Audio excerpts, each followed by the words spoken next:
Florida State has just been left out of the college football playoffs. Yes, a team who not only won a Power 5 conference in the ACC, but they also went undefeated, 13-0, perfect season, and they had some pretty difficult non-conference opponents. Hell, their first game, they decided to go up against LSU, who was ranked number 5 at the time. And sure, at the beginning of the season, they were a bit mediocre, but hell, by the time they finished, they were still considered a great and challenging opponent. And yet, Florida State was left out. Why? Because Jordan Travis was injured. That is the best reason the committee could provide. At the end of the day, the committee decided that they would pick the 4 best teams to go to the college football playoffs rather than the 4 most deserving teams. And you could argue that, hell, one of the best teams in college football, Georgia, isn't going to the college football playoffs either, but that's for different circumstances. They did not win their conference. In fact, they lost to Alabama in the SEC championship game, so it was much easier for the committee to leave out a team like Georgia, who didn't win their conference, and put in teams like Michigan and Washington, who were obvious. They were guaranteed spots, especially with the way they finished their season. Really, the only tough decision came down to who out of the 3 teams were going to make it. Texas, Alabama, and Florida State.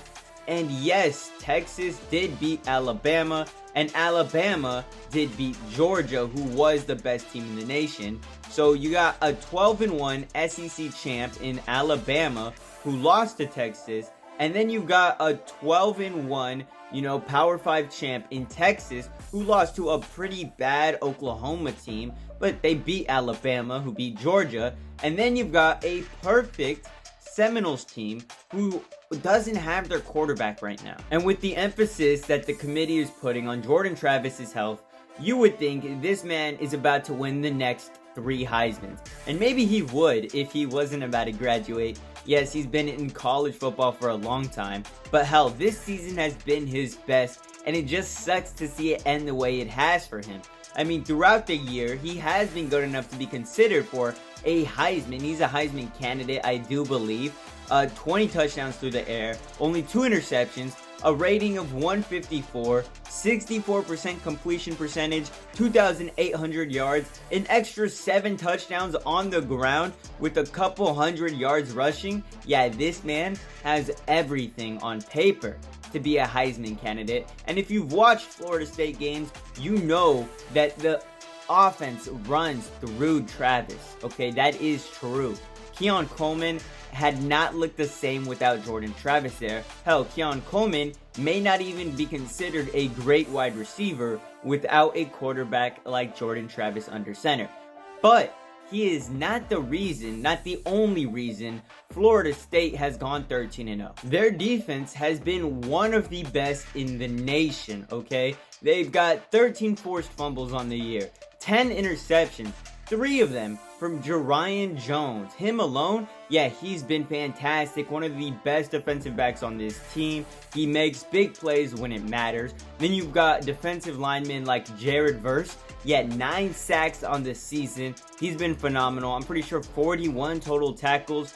Big part of this defense. Hell, Kalen DeLoach, yeah, he does it all. Not only does this man have 66 tackles, he's got 7 sacks, he's got an interception, he's got a few forced fumbles. Kalen DeLoach, Jared Verse, Jerian Jones, they're all a big part of this team. They all play the defensive side of the football.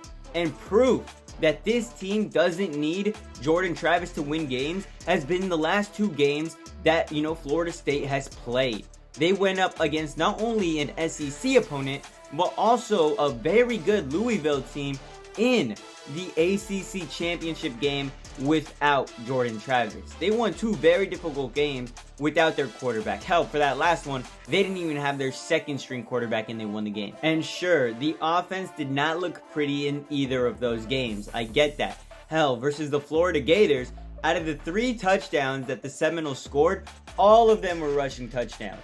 Why? Because Tate Rodemaker just couldn't really put it in the end zone. However, the defense was excellent. Only gave up 1 touchdown versus the Gators, got an interception. They played very well. Florida State ended up winning that game 24-15 while only giving up one touchdown, forced a lot of field goals, stopped them when they were very close to the red zone, got the job done. And then versus Louisville, only allowed 6 points. They ended up winning that game 16-6. Yeah, it was a pretty boring game. Hell, I almost fell asleep watching it. But the defense did its job. I mean, Jake Plummer looked terrible because of how good Florida State played against him. He threw an interception. The offense wasn't able to get rolling all night, and Florida State was able to take advantage of that. Maybe Florida State gets blown out the same way TCU did in the championship game last year versus Georgia. Now, that was an awful football game. I know some people are bringing up that as a reason for why Alabama should make it over them. But what many forget to mention is that they had actually won a playoff game before that versus Michigan. Yeah, you don't just make the playoffs and jump straight into the championship game. You've got to win a playoff game first, which is exactly what TCU did. Maybe JJ McCarthy sold the hell out of that game, but it doesn't matter because TCU won that game and earned their spot in the championship game. Sure, they got blown out by Georgia, but any team last year would have got blown out by Georgia. That's how good they were. So Florida State, yeah, they're not the prettiest team on paper, especially without Jordan Travis, but does that mean that they're not deserving of a playoff spot? That they're not one of the best teams in college? Because they clearly are a top team in college football. And another argument is that their schedule has been weak. Compared to the other 4 schools that are also fighting for a playoff spot, Florida State's schedule was a lot weaker. But there's nothing more they could have done. They played their ACC opponents, the ones who are also Power 5 schools, and they matched up against 2 non-conference opponents who were in the SEC, considered the best conference in football. They beat LSU, who has a Heisman favorite in Jaden Daniels. They pounded him 45-24, did their job there. So not only did they schedule difficult opponents out of the conference, but they also played their conference and dominated their conference like they were supposed to. There's not really anything Florida State could have done except maybe not be in the ACC. Had they belonged to a different Power 5 conference, we probably wouldn't even be having this conversation right now.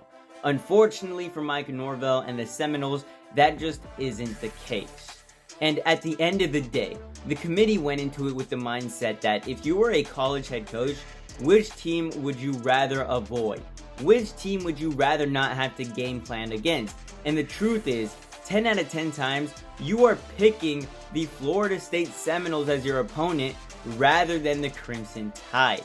And as it stands currently, Alabama is just the better team, and they've earned a spot considering that they are the SEC champ and they're 12-1. And had it been any other year ever in college football, Florida State is probably getting in there. That just isn't the case. And as much as I've been harping on the fact that Florida State has been robbed, which I think they have been, I don't disagree with the committee's decision to put the 4 best teams into the playoffs. That's been their job all along, even though they might not do it every single season. They're doing it this season, and I think this just goes to show why a 12-team playoff format is such a good idea. Would I have preferred 8? Yeah, 8 would have been a perfect number, but whatever. 12 is better than 4, and at the end of the day, that's what we're getting. Anyway, leave your comments down below if you disagree or agree with the committee's decision to leave Florida State out of the playoffs, and if you think Alabama should deserve a spot inside of it. Honestly, I'm an Alabama hater, so I don't like that they made it, but it is what it is. Catch y'all later. Much love. Deuces.